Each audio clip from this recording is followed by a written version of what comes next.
매일 성경 묵상 나눔입니다. 오늘은 2월 20일 토요일입니다. 오늘의 본문은 누가복음 16장 1절에서 13절입니다. 본문을 읽습니다. 바리새인들은 돈을 좋아하는 자들이라 이 모든 것을 듣고 비웃거늘 예수께서 이르시되 너희는 사람 앞에서 스스로 옳다 하는 자들이나 너희 마음을 하나님께서 아시나니 사람 중에 높임을 받는 그것은 하나님 앞에 미움을 받는 것이니라. 율법과 선지자는 요한의 때까지요 그 후부터는 하나님 나라의 복음이 전파되어 사람마다 그리로 침입하느니라. 그러나 율법의 한 획이 떨어짐보다 천지가 없어짐이 쉬우리라.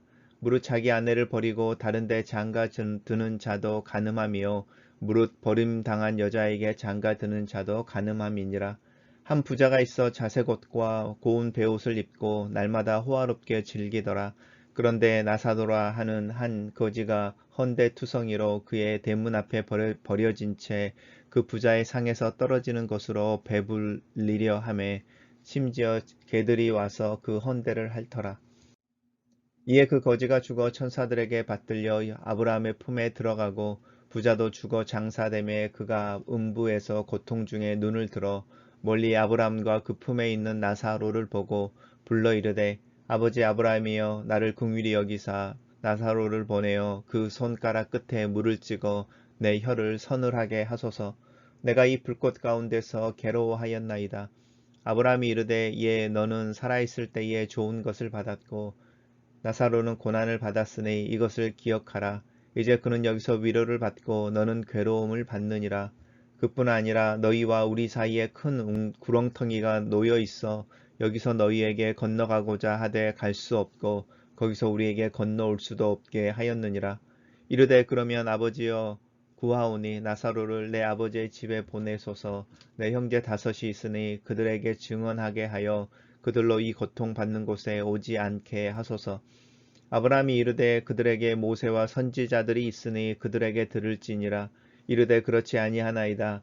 아버지 아브라함이여 만일 죽은 자들 가운데서 그들에게 가는 자가 있으면 회개하리이다.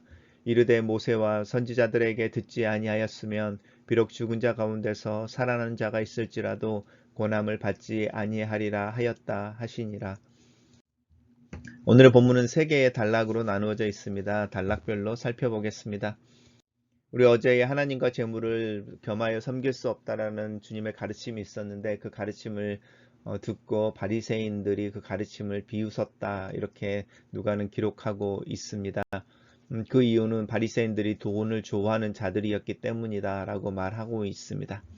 예수님께서 이 바리새인들이 예수님의 가르침, 특별히 돈과 하나님을 겸하여 섬길 수 없다라고 말하는 부분에 있어서 반대하고 또 그것을 비웃는 것을 이야기를 이렇게 마음을 아시고 예수님께서 이 바리새인들을 향하여 이야기하는 것이죠.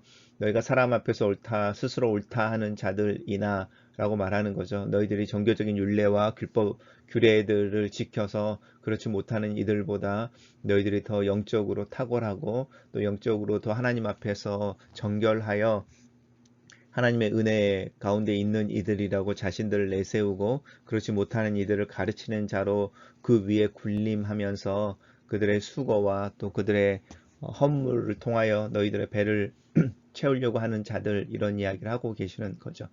오늘의 본문은 사실은 많은 종교인들이 이야기하는 목사나 또 종교에 종사하고 있는 사람들에게 하는 말 같이 들립니다.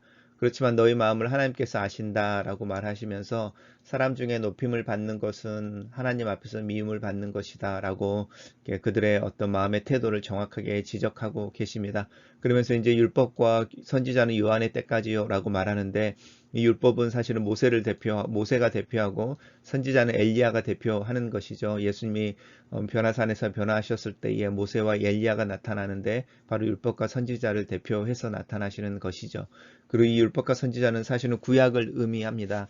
우리가 이제 모세 오경과 구약의 내용들을 기억할 때 함께 기억해야 될 것이 무엇이냐면 예수님 때의 성경이라고 하는 부분들, 사도 바울과 베드로가 성경이라고 부르고 있는 내용들은 우리가 가지고 있는 신약과 구약으로 형성되어져 있는 우리들의 성경이 아니라 사실은 이 율법과 선지자들을 의미한다라는 것을 기억하셔야 합니다. 그래서 이 세례 요한의 때까지 율법과 선지자들이 끝나고 이제 새로운 시대가 열렸다는 것이죠. 이게 우리가 성경을 구약과 신약으로 나누는 이유 중에 하나이기도 합니다. 하나님 나라의 복음이 전파되어졌고 사람마다 그리로 침입한다 이렇게 하는데, 이 침입한다라는 말은 들어간다는 뜻입니다. 근데 이 침입한다는 말이 우리가 침입 이러면 이제 공격을 받는 것이니까, 하나님 나라 입장에서는 공격을 받는 것이니까 하나님 나라가 이제 수동적이 되는 거죠. 너희들이 애써서 하나님 나라를 이렇게 정복해야 되고 거기에 들어가기 위해서 애를 써야 된다, 이제 이렇게 말하는 부분들이 있는데, 사실 이 침입한다는 말은 우리나라 말에는 없는 중간태라는 것입니다. 그 능동태도 있고 수동태도 있는데 그 중간에 있어서 뭐랑 똑같냐면, 우리가 어린 아이들하고 이제 술래잡기를 할 때에 우리가 의도적으로 그 아이들이 우리를 찾을 수 있게 하죠. 찾기 쉬운 곳에 숨는다든지 아니면 숨어서 소리를 낸다든지 내가 거기에 있다라는 어떤 그 느낌이나 힌트를 계속 주는 거죠. 그리고 이제 그 아이들이 그리 와서 나를 찾았을 때 그 아이들이 내가 꼭꼭 숨었는데 그 아이들이 굉장히 영민하여서 좋은 촉으로 나를 찾아낸 것처럼 기뻐해주고 즐거워해주죠. 그것이 바로 이 중간태의 느낌입니다. 이 침입한다고 하는 부분이 바로 그것이죠. 이미 하나님 나라가 임했고 드러났고 그래서 이제 발견되어지기 쉽게 공개되어져 있고, 그래서 그것을 보는 사람들이 거기에 들어가고 싶어 하고 또 그것을 만져보고 싶어 하고, 이제 이게 침입한다라는 뜻입니다. 그래서 우리의 신앙은 하나님이 먼저 우리에게 보여주셨고 고백하신 것에 대해 우리가 예라고 말하는 부분이 이제 이 복음의 핵심 중에 하나이고, 예수님을 영접한다는 말의 의미인데 이 침입한다는 뜻에 그런 의미가 있습니다. 이미 하나님 나라가 이 세상에 침입해서 들어와 있고 드러나 있어서 우리가 그 하나님 나라에 들어갈 수 있습니다. 이제 그러나라고 말하면서 시대가 달라졌지만 정신이라고 하는 부분은 달라지지 않았다라는 이야기를 하시는 거죠. 그러니까 예수님이 이야기하시는 새 언약이라고 하는 부분과 율법에서 이야기하는 옛날의 언약이라고 하는 부분 사이에는 사실은 차이가 없는 것이지, 그러니까 시간과 또 시대의 상황의 차이가 있는 것이지 그 사이에 있는 내용의 핵심은 변화가 없다라고 말합니다. 그러시면서 이제 예수님이 예화로 들고 있는 게 이제 이 아내를 버리고 다른데 장가드는 것도 간음이고 무릇 버림을 당하는 자에게 장가드는 것도 간음이다, 이렇게 말씀하시는 부분인데, 아마 그 당시 예수님 당시에 어쩌면 이 이혼이라고 하는 문제가 아마 사회적으로 문제가 되어져 있거나 가장 민감한 문제였을지도 모르겠습니다. 그래서 이제 이 이혼의 문제를 들고 나오는데, 예를 들어서 신명기의 모세는 이혼 증서를 써서 네 아내를 이제 아내와 이혼할 수 있다, 이제 이렇게 말하거든요. 근데 이제 이 이혼 증서를 써줘서 이혼을 해라 이렇게 말하는 것은 무슨 뜻이냐면, 그 모세 당시에는 남편들이 아내를 이렇게 이혼시켜주지 않고 그냥 독수공방으로 늙어 죽게 하는 상황이 문화적으로 되게 많은 거죠. 그러니까 아내를 소유물 취급하니까 이 아내가 새로운 삶을 살 수 있게 하거나 또 다른 가정을 꾸릴 수 있도록 이혼을 해줘야 되는데, 그렇지 않고 내버려 두는 거죠. 그렇다고 돌보지도 않고 관심도 없고, 그렇다고 뭐 필요를 채워주는 것도 아니고, 그러니까 많은 여성들이 결혼을 한 후에는 남편에게 외면을 받아서 굉장히 가난하게 초라하게 외롭게 쓸쓸하게 시간을 보내다가 죽어가는 일들이 사회적으로 문제가 있을 때에, 이제 모세를 통해서 하나님이 하시는 이야기는, 그 아내들이 네가 싫어하는 아내가 있으면 그 아내를 독립시켜서 그 아내는 그 아내의 삶을 살 수 있도록 도와줘야 된다, 허락해야 된다, 이 이야기를 하고 있는 것이고요. 이제 그 다음에 이제 음란이라든지 또 부정적인 이야기가 아니면 이제 그 이혼을 하지 말아라라고 말하는 부분도 똑같은 것이죠. 남편으로서 결혼을 했을 때에 그 아내에 대한 최소한의 책임을 져야 된다, 이런 이야기를 하는 것이고, 그런 부분들이 대부분 남편에 대해서 이야기하고 있는 것은 그 시대가 가부장적인 시대여서 남편에게 더 책임을 요구하는 거죠. 근데 이런 이야기를 하는 것의 핵심은 무엇이냐면, 결혼이라고 하는 것은 하나님이 맺어준 것이어서 하나님이 맺어주신 것에 최선에 대한 책임, 믿음의 책임을 감당해야 된다라고 말하는 가장 근본적인 그 핵심이 있는데, 이제 그 핵심이 이제 그 결혼을 악용하고 있는 이들에게는 이혼 증서를 써줘서 네 아내가 새로운 삶을 살 수 있도록 독립시켜주고 그것이 가능하도록 지원을 해줘야 된다. 이런 모습으로 이제 나타나는 것이고, 여자를 쳐다보는 그 눈이 그 순간이 음란을 행하는 것이다라고 말하는 경고로 가정을 보호하는 형태로 나타나는 것이고, 이제 이런 이야기를 하는 거죠. 그래서 이 부분도 특별히 이 문자 그대로 아내를 버리고 다른 데 장가드는 자도 간음한 것이고, 버림받은 여자에게 장가드는데도 간음한 것이다. 이걸 문자적으로 적용하는 문제가 아니고, 이제 이렇게 이야기하시면서 하는 핵심은 뭐냐면, 진짜의 핵심은 하나님이 하나로 만들어주신, 한 몸으로 만드신 그 결혼을 사람이 끊을 수 없다라고 말하는 가정이라고 하는 부분의 기원과, 또 그 가정을 이루는 어떤 사랑과 공동의 어떤 책임, 또 특별히 가부장적인 상황에서 남자가 져야 되는 어떤 책임에 대한 이야기를 밑에 깔고 있는 부분이 있습니다.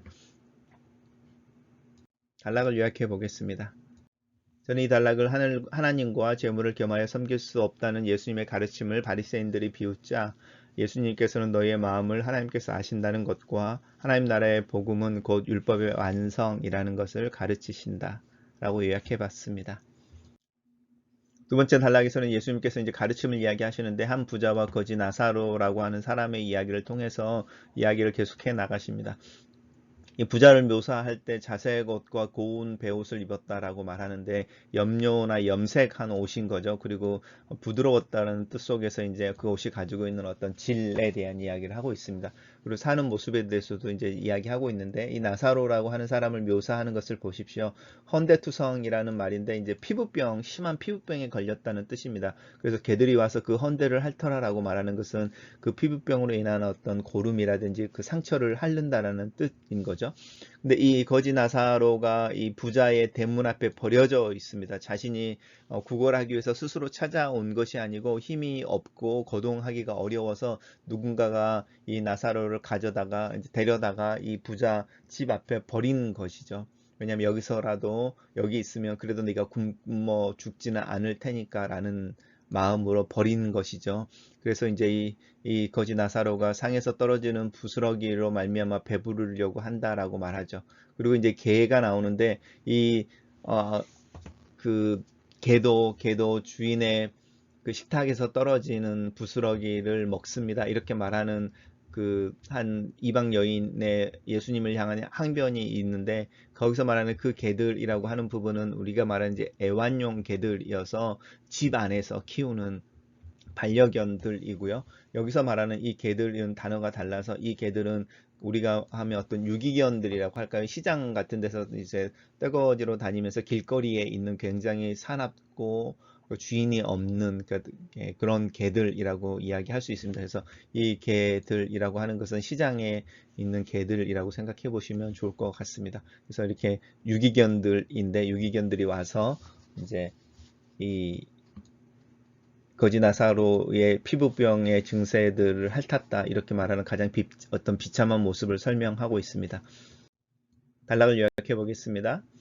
저는 이 단락을 예수께서 이 땅에서 부자로 살았던 한 사람과 그 집 앞에서 구걸하며 살았던 피부병을 가진 나사로라 하는 거지의 이야기를 하신다, 이렇게 요약해 봤습니다. 두 번째 단락이 소론이었다면, 이제 그 부자와 거지 나사로의 이야기가 진행되어집니다. 둘 다 죽음의 형태로 일어나는데, 그 거지 나사로가 죽었습니다. 그래서 이제 아브라함의 품에 들어갔다. 그리고 부자도 죽어서 장사되었을 때 이제 음부에서 고통 중에 눈을 들었다라고 말하는 두 사람이 이제 살아있을 때 이생의 모습과는 조금 다른 모습으로 나타납니다. 우리가 오늘 이 세 번째 단락과 같은 부분을 읽을 때에 이것을 문자적으로 해석해서 지옥의 모습이 이럴 것이다, 이렇게 이해하시면 안 되고요. 예수님께서 그 당시 유대인들이 가지고 있었던 죽음, 그러니까 사후세계라고 말하는 음부, 또 천국이라고 말하는, 우리가 이야기하는 하나님 나라와는 좀 다른 개념이죠. 우리가 오히려 천당이라고 말할 수 있는 어떤 낙원과 그렇지 않은 사후의 세계에 대한 이야기를 할 때, 그 당시에 유대인들이 가지고 있었던 일반적인 관념들을 사용해서 지금 부자와 나사로의 이야기를 하고 계시는 거죠. 그래서 이 사후의 세계의 어떤 모습이 천국과 지옥에 대한 모습이라기보다는 이 부자와 나사로의 이야기를 통해서 예수님이 하고 싶어 하시는 이야기가 있습니다. 그러니까 이 본문을 읽으실 때는 사후세계의 형태나 어떤 모습에 대해서 이야기하려고 하시는 것이 예수님의 가르침의 핵심이 아니고 부자와 나사로의 이야기를 통해 다른 어떤 것을 가르치고 싶어 하신다는 것을 우리가 기억해야 되고, 두 번째는 오늘 본문에서 나오는 이 아브라함의 품이라든지 음부 중의 고통, 뭐 이런 불, 이런 이야기를 하는 것들은 이 예수님 당시에 유대인들이 가지고 있었던 통념이라고 하는 일반적인 어떤 관념의 이야기라는 부분을 분명하게 하고 좀 본문을 이해할 필요가 있습니다. 그래서 이제 이 고통 중에 눈을 들어 보니까 아브라함의 품에 나사로가 있는 것이죠. 여기에서는 뭐 나사로가 아버지 아브라함의 품에 안겨 있다라고 말할 때 단순히 위로를 받고 있다라는 뜻이고요. 위로를 받고 있다는 뜻이고, 또 이 아브라함 품에 안겨 있는 나사로, 그러니까 아브라함과 나사로와 죽은 부자 사이에는 큰 구렁텅이라고 말하는 간격이 있어서 서로 건너갈 수 없다. 이제 이런 부분들을 이야기하는 것을 통해서 이제 어떤 상황을 더 이상 돌이킬 수 없는 어떤 상황에 대한 이야기를 하고 있습니다. 부자는 이제 이 불꽃 아래 가운데서 괴로워하고 목말라 하는 것이고, 그렇게 된 이유가 있는데, 그것은 너가 살았을 때에 이미 좋은 것을 받았기 때문이고, 나사로는 고난을 받았기 때문에 이제 위로를 받고 있고, 너는 반대로 그 괴로움을 받고 있다라고 말하는데, 이것은 단순히 인과응보에 대한 이야기를 하려고 하는 것이 아니죠. 이제 예수님의 계속 이 두 사람을 비교해서 이야기하려고 하는 핵심이 있습니다. 핵심은 무엇이냐면 돈과 하나님을 겸하여 섬길 수 없다라는 가르침을 지금 계속 베풀고 계시는 것을 기억하시면 좋을 것 같습니다. 그래서 이 괴로움을 받았기 때문에 위로를 받을 것이고, 부자로 살았기 때문에 고난을 받는다라고 말하는 이렇게 업사이드 다운의 어떤 사후의 세계에 대한 이야기를 하고 계시는 것이 아니고, 이 부자가 자기에게 주어진 어떤 부라고 하는 부분을 잘 사용하지 못했다라고 하는 부분들 속에서 이야기를 하고 있습니다. 그 이야기가 어디에서 나오는 거냐면, 어디로 이제 연결되어지는 것이냐면 이 모세와 선지자들 이야기로 나오는 거죠.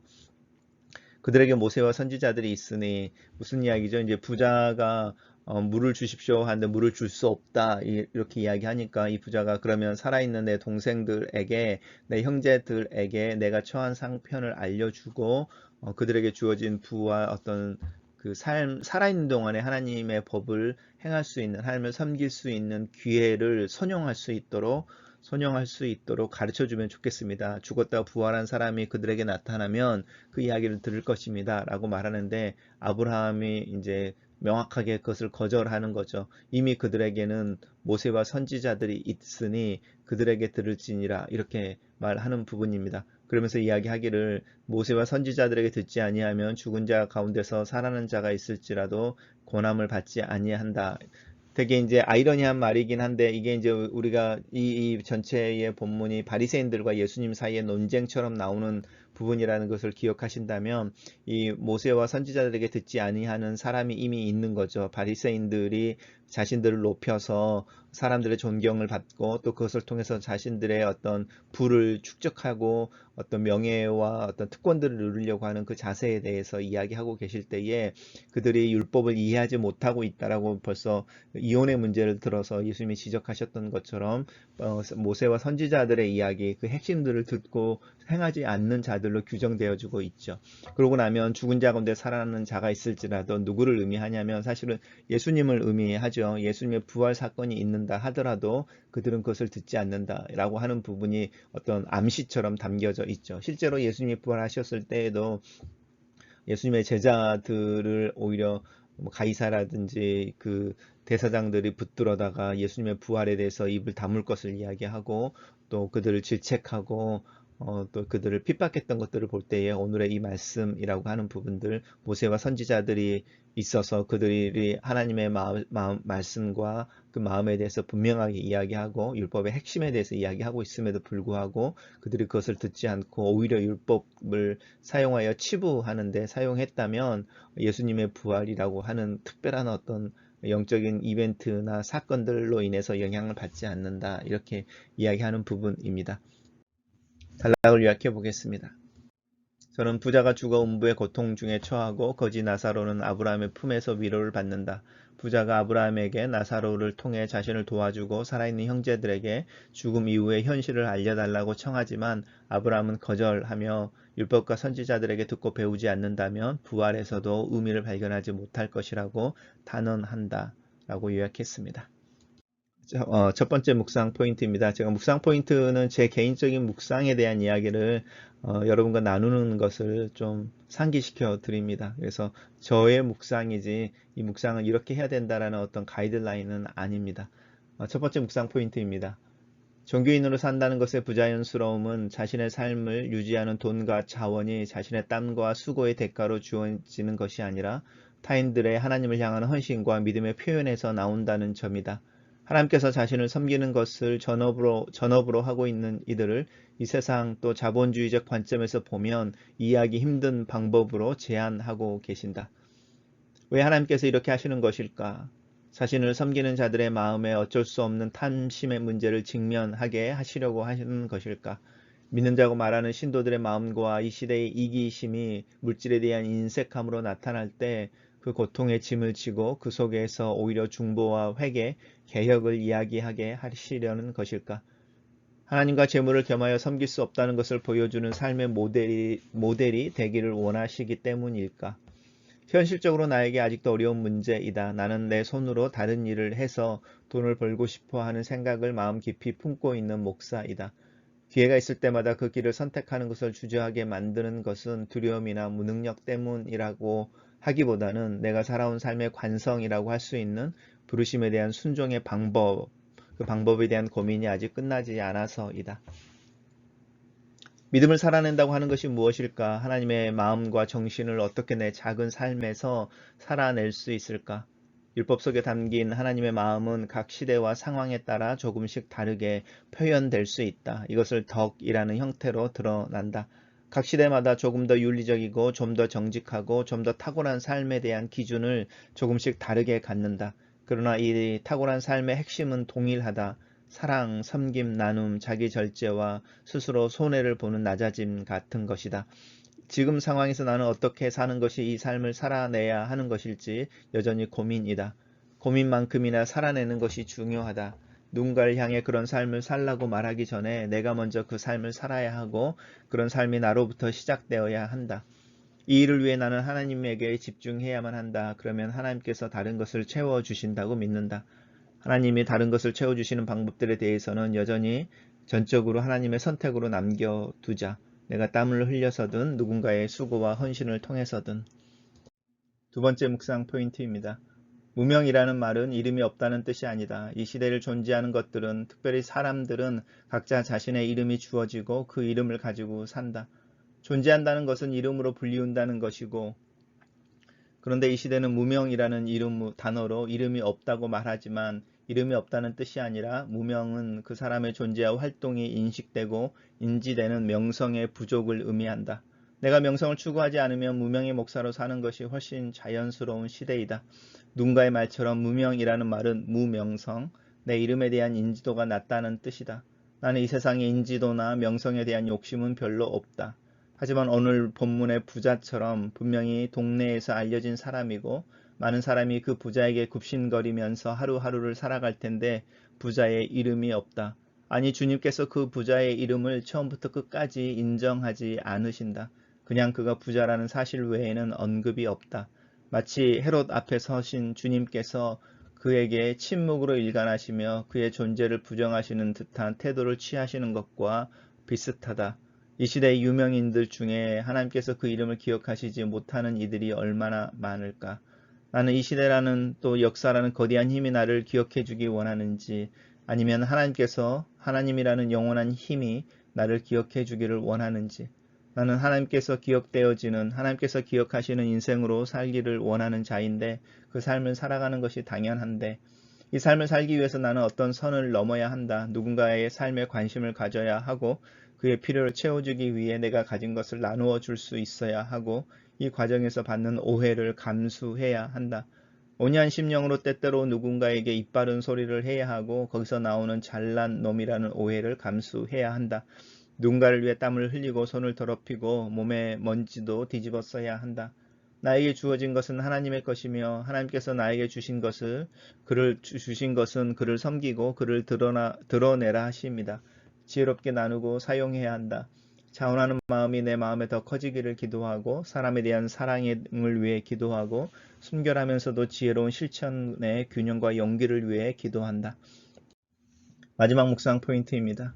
죽음 위에 천국과 지옥이 있을까? 하나님께서 직접 눈에 눈물을 닦아주시고 더 이상 죽음도 어둠도 없는 것으로 인도하시는 것에 대한 분명한 약속이 있다. 하나님 곁에 하나님과 함께 사는 삶에 대한 약속도 분명하다. 이 땅에서 고통을 당하고 고난 중에 죽어가는 이들과 그들의 신앙을 생각할 때에 천국은 하나님이 주시는 위로이며 약속이어야 한다는 당위성도 있다. 그런데 성경은 천국과 지옥에 대한 이야기를 아낀다, 그렇게 많이 강조하지 않는다. 성경의 가르침은 대부분 지금 여기서 어떻게 살아가야 할 것인가를 말하고 있다. 마치 아이를 임신한 엄마에게 출산 이후의 유치원과 초등학교와 대학에 대한 이야기를 하지 않고 태교에 대한 이야기를 강조하는 것과 마찬가지이다. 지금 사는 이 삶의 중요성은 이 삶이 다음 삶을 열고 그 삶의 기초가 되는 토대를 형성하는 과정이기 때문이다. 천국의 삶을 지금 이해하고 경험하고 살아내지 못한다면 천국에서의 삶은 참 불편하고 거추장스러운 옷처럼 느껴질 것이다. 예배하는 것이 부자연스러운 이에게 일상이 예배인 삶은 참 고통스럽지 않을까? 하나님과 관계가 어색한 이에게 그 어색한 관계를 가진 이를 매일 만나고 함께 한다는 것처럼 고통스러운 일이 어디 있을까? 천국이 오히려 고통스러운 장소가 되지 않기 위해 나는 오늘 여기서 이 천국을 살아야 한다. 천국의 원리는 이미 율법과 선지자들의 가르침을 통해 알려져 있다. 기다란 수저로 서로를 먹여주는 모습이 천국이라는 말처럼 사랑과 정의, 섬김과 나눔, 겸손과 인자를 통해 살아가는 삶을 살아야 한다. 내 자신과 가정의 내일을 위해 수고하고 땀을 흘리지만 누군가를 향해 내 시간을 사용할 수 있는 여유로움이 있어야 한다. 작은 숨모임이지만 내 시간을 함께 모이는 이들에게 나누어 주는 것이라고 생각한다. 함께한 이의 이야기에 귀를 기울여주고 함께 웃고 울어주고 기도하는 작은 만남의 시간을 통해 섬김이 진행된다는 것을, 그렇게라도 하지 않는다면 나와 함께 하나님 앞에 살아갈 이들의 삶에 언제 어떻게 관심을 표현해 볼 수 있을까? 말씀을 따라 살아가는 삶은 거창하지 않게 아주 사소한 방법으로 살아가는 지혜와 또 그 방법이 필요한 시대를 살고 있다. 글로 쓰는 기도입니다. 내 이름을 기억하시죠? 내가 누구인지도 아시죠? 이 세상을 사는 동안에 부자로 명성 있는 사람으로 살지라도 하나님의 그 이름을 기억하지 못하신다면 그 이름은 그냥 아침에 피었다 지는 들풀에 불과하다는 것을 알고 있습니다. 하나님께서 내 마음에 믿음을 주시고 하나님 나라를 사모하고 그 나라에 들어가는 자로 만들어 주셔서 감사합니다. 복음 속에 알려진 그 하나님 나라에 들어가기를 힘쓰고 그 하나님의 통치를 내 삶의 작은 순간과 행동을 통해 경험하고 고백해낼 수 있기를 기도합니다. 초자연적인 경험이나 다른 이들보다 훨씬 깊고 놀라운 신앙의 깨달음을 이야기하는 것이 아니라 내 하루의 삶에서 담백하게 내게 주어진 일을 감당하며 그렇게 만나고 스치는 이들에게 감사합니다, 수고하셨습니다는 말을 한마디 정성껏 다 해낼 수 있는 삶을 위해 기도합니다. 하루에 잠깐이라도 마음에 떠오르는 이가 있어 안부가 궁금하고 그를 위해 잠깐 눈을 감고 기도할 수 있는 여유로움을 잃지 않기를 기도합니다. 내가 가진 것이 주님이 주신 것이라는 고백을, 누군가를 섬기고 그의 이야기를 들어주고 작은 마음의 표현을 할 수 있는 수고를 통해 표현할 수 있는 삶, 표현되어지는 삶을 위해 기도합니다. 그렇게 내게 주어진 일상을 살아갈 수 있기를 원합니다. 내 안에 계신 성령께서 내 삶을 그리스도의 사랑과 진리 가운데로 인도하여 주시옵소서. 내 관심을 자꾸만 내 안으로 향하고 내 가정의 울타리를 넘지 못하는 일이 없게 나를 도와주시옵소서. 나로 밖을 보게 하시고 울타리보다 조금 더 높은 믿음의 키를 가져서 밖을 쳐다볼 수 있도록 도와주시옵소서. 선을 넘을 수 있는 용기를 허락하여 주시고 때로는 그 선을 넘어 누군가를 향할 때 지혜롭고 순결하고 정직하도록 내 마음을 지켜 주시옵소서. 하나님을 섬기는 삶을 그렇게 작은 실천과 작은 모험 속에서 경험하게 하시고 그런 순종을 통해 복음과 하나님의 나라가 나를 통해 누군가에게 흘러갈 수 있기를 기도합니다. 아멘.